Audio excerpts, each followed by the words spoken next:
పూర్వం ఒక చిన్న పల్లెలో సైదిరెడ్డి అనే శెట్టి ఉండేవాడు. ఆయన దగ్గర పెద్దగా పొలాలు లేకపోయినా, ఉన్న కొద్దిపాటి భూమిని ఎంతో ప్రేమతో చూసుకునేవాడు. సైదిరెడ్డికి ఒక మంచి అలవాటు, ఏ పని అయినా తొందరపాటు లేదు. అతి సహనం, అతి జాగ్రత్త. ఒకసారి వాన చాలా ఆలస్యం అయింది. గ్రామంలోని రైతులు బాగా ఆందోళన చెందారు.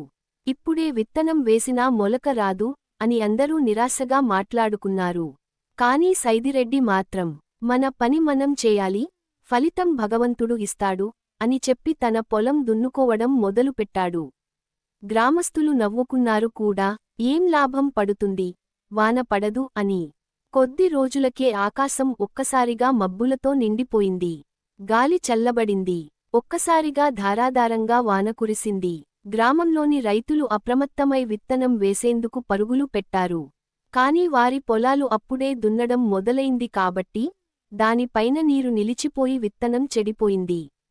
అదే సమయంలో సైదిరెడ్డి పొలం మాత్రం ముందే సిద్ధం అయి ఉండడంతో, వాన పడగానే మట్టి మృదువైంది. అతను అచ్చం సరైన సమయానికి విత్తనం వేశాడు. మొత్తం సీజన్లో ఆయన పొలంలో బంగారు పంట పండింది. గ్రామం మొత్తం ఆశ్చర్యంతో చూశారు. అప్పుడు ఆయన చెప్పిన మాట మాత్రం అందరి మనసు గెలుచుకుంది. ఏంటి అంటే, పని చిన్నదైనా, పెద్దదైనా, సమయానికి మొదలు పెడితే ఫలితం ఎప్పుడూ మంచిదే.